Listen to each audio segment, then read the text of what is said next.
नमस्कार प्यारे बच्चों, स्वागत है आपका। आज हम पढ़ेंगे एड ग्रेड अभ्यास पुस्तिका कक्षा 8 तृतीय पाठ गणतंत्र दिवस पाठ 3। विकल्पीय प्रश्नों में पहला प्रश्न है अस्माकम राष्ट्रीय पर्व, हमारा राष्ट्रीय पर्व क्या है? दीपावली, विजयादशमी, मकर संक्रांति, गणतंत्र दिवस। तो ये सब हमारे सांस्कृतिक पर्व हैं। ये है 7 नंबर पे आ जाएगा गणतंत्र दिवस। प्रश्न क्रमांक दूसरा है गणतंत्र दिवस कस्मिन् दिनांके आयोज्यते, गणतंत्र दिवस कौन से दिनांक को आयोजित होता है? तो आ जाएगा षड्विंशतिः दिनांके, 26 दिनांक को। प्रश्न क्रमांक तीसरा है भारत देशस्य राष्ट्रीय गीतम किम, भारत देश का राष्ट्रीय गीत क्या है? तो ये हो जाएगा वंदे मातरम। वंदे मातरम हमारे भारत देश का राष्ट्रीय। चौथा है भारते राष्ट्रीय ध्वजे कति वर्णा सन्ति, भारत में राष्ट्रीय ध्वज में कितने वर्ण हैं? तो सही विकल्प हो जाएगा त्रयः, 3 वर्ण हैं। अगला प्रश्न है प्रभवन्ति पदे वचनम अस्ति, प्रभवन्ति पद में कौन सा वचन है? तो बहुवचन है। प्रभवहति, प्रवहतः, प्रवहन्ति। जहाँ पे आधा नाव ती आता है वहाँ पे बहुवचन होता है। रिक्त स्थानानि पूरी, अतिरिक्त स्थान भरिए। नमः योगे चतुर्थी विभक्ति प्रयोगम भवति, नमः के योग में चतुर्थी विभक्ति का प्रयोग होता है। प्रश्न क्रमांक 7वां है भाषणार्थ भवतः मार्गदर्शनम आवश्यकम, भाषण के लिए आपका मार्गदर्शन आवश्यक है। प्रश्न क्रमांक 8वां है 15 अगस्त 1947 तमे वर्षे भारत देश स्वतंत्रता अभवत, 15 अगस्त 1947 को भारत देश स्वतंत्र हुआ। प्रश्न क्रमांक 9वां है कलाकाराः सांस्कृतिक कार्यक्रमैः जनमनांसि रंजयति, कलाकार सांस्कृतिक कार्यक्रमों के द्वारा जन के मनों को रंजित करते हैं। प्रश्न क्रमांक 10वां है छात्रैः स्वतंत्रता दिवसस्य गणतंत्र दिवसस्य च महत्वं ज्ञातम्, छात्रों के द्वारा स्वतंत्रता दिवस का और गणतंत्र दिवस का महत्व जाना गया। एक पदेन उत्तरम लिखत। प्रश्न क्रमांक 11वां है दिल्ली नगरे राष्ट्रपति केषाम् अभिवंदनम स्वीकरोतु, दिल्ली नगर में राष्ट्रपति किसके अभिवंदन को स्वीकार करते हैं? उत्तर होगा सेना नायकानाम, सेना नायकों के।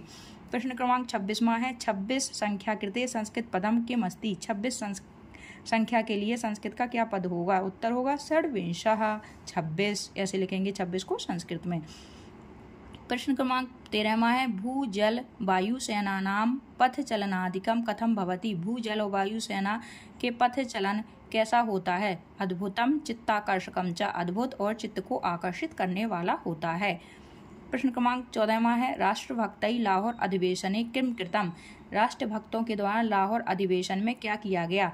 तो प्रतिज्ञा उन लोगों ने लाहौर अधिवेशन में ली थी। एक वाक्येन उत्तरम लिखत। प्रश्न क्रमांक 15वां है जनवरी मासे कः राष्ट्रीय पर्व भवति, जनवरी महीने में कौन सा राष्ट्रीय पर्व होता है? तो उत्तर हो जाएगा जनवरी मासे गणतंत्र दिवस राष्ट्रीय पर्व भवति, जनवरी के महीने में गणतंत्र दिवस नाम का राष्ट्रीय पर्व होता है। अब प्रश्न क्रमांक 16वां है के सांस्कृतिक कार्यक्रमैः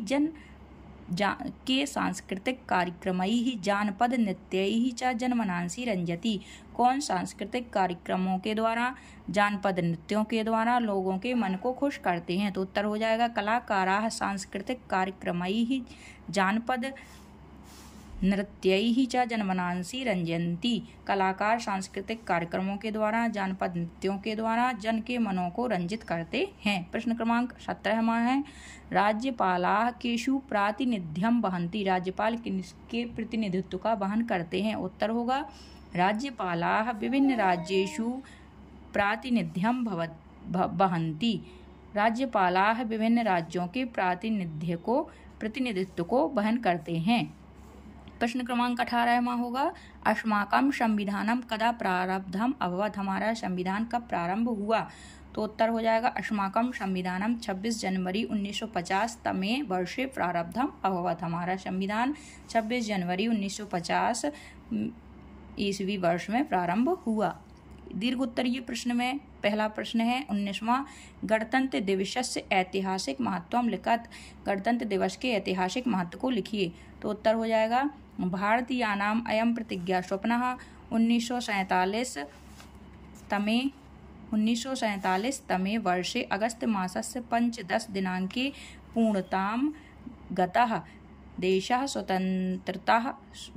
स्वतंत्रः अभवत, देश स्वतंत्र हुआ। अनंतरम इसके बाद 26 जनवरी 1950 तमे वर्षे अस्माकं संविधानं प्रारब्धम, इसके बाद 26 जनवरी 1950 वर्ष से हमारा संविधान प्रारंभ हुआ। इति कारणतः प्रतिवर्षो अस्मिन् दिने समग्रे राष्ट्रे वयं गणतंत्र दिवसम् आचरामः। इसी कारण से हम प्रतिवर्ष इस दिनांक को गणतंत्र दिवस के रूप में मनाते हैं।